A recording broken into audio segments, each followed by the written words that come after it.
Cirus Margono selangkah lagi menjadi warga negara Indonesia. Jelang kualifikasi Piala Dunia 2026, bek spesialis sikut dan brutal Vietnam berpotensi absen hadapi timnas Indonesia. Sejarah terburuk timnas Indonesia kalah 0-10 dari Bahrain di kualifikasi Piala Dunia 2014. Hai semuanya, selamat datang di YouTube Bola Timnas, Garuda IDN tonton sampai habis ya. Jangan lupa untuk like dan subscribe dulu channel ini.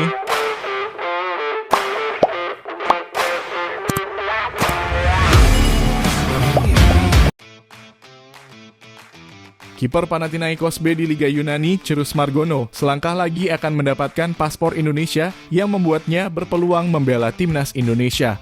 Dalam unggahan itu, Cirus Margono menunjukkan sepasang sepatu sepak bola Adidas dengan tulisan inisial CM93 dan bendera mini Indonesia.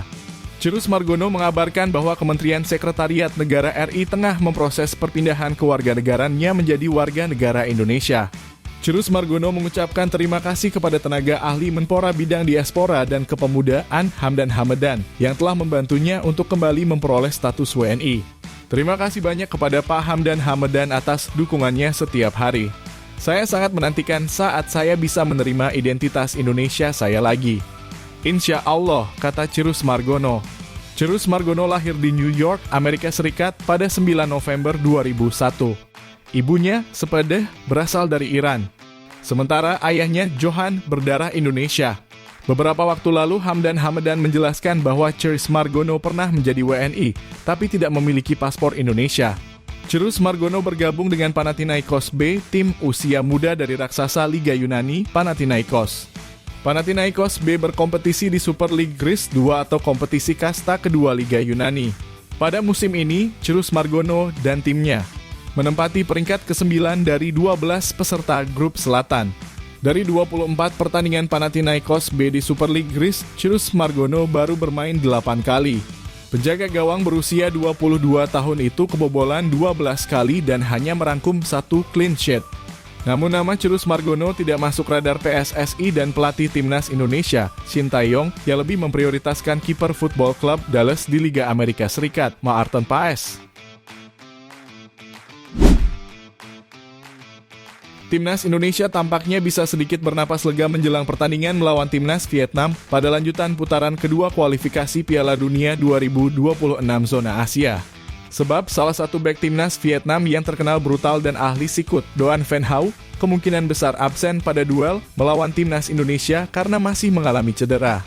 Bahwa proses pemulihan cedera bek kiri berusia 24 tahun itu berlangsung sangat lambat.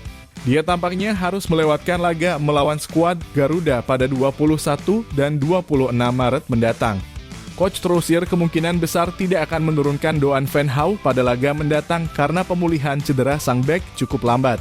Oleh karena itu, Doan Van Hau dipastikan tidak akan bisa kembali tepat waktu untuk menghadiri 2 pertandingan melawan Indonesia pada 21 dan 26 Maret. Pemain kelahiran Thai Binh itu mengalami cedera pada tumit kaki kanannya. Dia bahkan sempat diterbangkan ke Singapura untuk menjalani operasi. Dari hasil pemeriksaan, pemain yang kerap menjadi aktor antagonis di mata fans Indonesia ini kemungkinan harus absen hingga 6 bulan untuk menjalani proses pemulihan cedera tersebut. Bek ini masih membutuhkan waktu yang lebih lama untuk pulih dan tidak bisa berlatih kembali bersama klubnya CAHN. Namun peluang Van Hau menghadiri laga melawan Filipina dan Irak pada awal Juni mendatang masih terbuka. Akibat cedera ini, Van Hau memang harus melewatkan banyak kejuaraan, termasuk beberapa laga FIFA Matchday kualifikasi Piala Dunia 2026 zona Asia hingga kejuaraan Piala Asia 2023. Sebagai informasi, Doan Van Hau terakhir kali bermain di lapangan pada pertandingan terakhir V Liga 1 2023 saat menjamu Tan Hoa Football Club di Hangdae Stadium, tepatnya pada 27 Agustus 2023.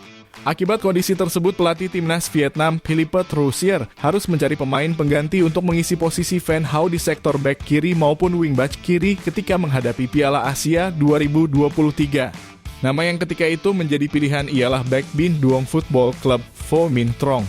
Pemain berusia 22 tahun itu selalu tampil sebagai starter ketika The Golden State menghadapi 3 laga di grup D. Pemain berusia 22 tahun ini memang sukses membayar lunas kepercayaan Rosier. Dia memperlihatkan kepercayaan diri dan bermain bagus. Sayang aksinya dinodai pelanggaran yang membuahkan penalti pada menit ke-90 dalam duel pamungkas melawan Irak.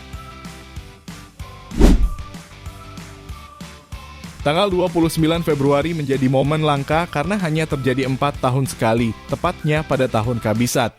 Timnas Indonesia punya memori buruk dengan tahun Kabisat yang terjadi pada 2012 lalu. Ketika itu Timnas Indonesia terbang ke Bahrain untuk memainkan laga kualifikasi Piala Dunia 2014 zona Asia. Indonesia harus berjumpa tuan rumah Bahrain pada duel di Stadion Al-Bahran Al-Watani. Indonesia yang dipimpin pelatih Aji Santoso babak belur pada duel yang digelar pada 29 Februari 2012 itu. Skuad Garuda menderita kekalahan telak. Irfan Bahdim dan kolega kalah dengan skor 0-10 dari Bahrain. Bagi Indonesia, kekalahan ini menjadi sejarah terburuk. Indonesia menelan kekalahan paling besar sepanjang sejarah. Sebelumnya, rekor kekalahan terbesar terjadi saat Indonesia kalah 0-9 dari Denmark pada uji coba tahun 1974.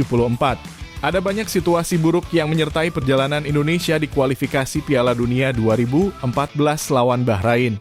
Saat itu pelatih Aji Santoso tidak bisa memilih komposisi pemain terbaik karena ada dualisme federasi dan liga. Hamka Hamzah, Firman Utina, Ahmad Bustomi, Christian Gonzalez, hingga Kurnia Mega tidak bisa dipanggil ke Timnas Indonesia karena izin dari klub. Hasilnya, skuad Garuda dihuni beberapa nama yang tidak cukup populer. Aji Santoso memanggil pemain seperti Rasul Zainuddin Sitaba, Sigit Meiko, dan Andi Muhammad Guntur yang karirnya di Timnas Indonesia. Situasi di atas lapangan juga berjalan sangat buruk bagi skuad Garuda. Kiper Syamsidar mendapat kartu merah pada menit ke-5. Indonesia kalah segala aspek dari Bahrain. Bermain dengan 10 orang sejak menit ke-5, juga dengan materi pemain pas-pasan, pada akhirnya Timnas Indonesia tidak bisa berbuat banyak. Diego Michels dan kolega kalah dengan skor 0-10 dari Bahrain. Kami benar-benar dikerjai oleh wasit. Namun, saya bangga dengan permainan anak-anak. Mereka sudah menampilkan performa yang bagus, kata Aji, yang ketika itu juga mendapat kartu merah dari wasit. Pada akhirnya perjalanan Indonesia di babak kualifikasi Piala Dunia 2014 berakhir sebagai bencana. Indonesia menjadi juru kunci klasemen grup E, selalu kalah dari 6 laga yang dimainkan. Indonesia hanya bikin 3 gol dan kebobolan 26 kali.